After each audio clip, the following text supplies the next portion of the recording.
কিছু বলবা? জি, আপনাকে আমি একটা কথা বলতে চাই। অনেক দিন ধরে আপনাকে আমি ফলো করি, কিন্তু আমি বলতে পারি না, শরম করে। শরম করে তো জি। কি বলবা? আপনাকে আমি একটা কথা বলবো, যদি মনে কিছু না করেন। না, মনে তো কিছু করার নাই। তা কি বলতে চাও আগে একটু শুনি।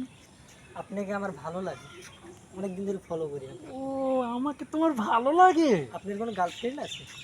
না, আমার তো কোনো গার্লফ্রেন্ড তা নাই। আপনাকে আমি প্রপোজ করি আজকে। তুমি আমারে প্রপোজ করতে চাও? জি। মোরও তো গার্লফ্রেন্ড নাই। যদি এটা প্রপোজ করি আর যদি মাইয়েটা পড়াই লইতে পারি হলে ভালোই। তুমি করতে পারো। I love you too. ও ভাই, প্রপোজ করি আলাইছি রে। আই লাভ ইউ টু বাবু, আই লাভ ইউ টু। হাত করে আচ্ছা আচ্ছা আচ্ছা। ও, আর তোমাকে একটু দেখি বেবি। দেখুন যান।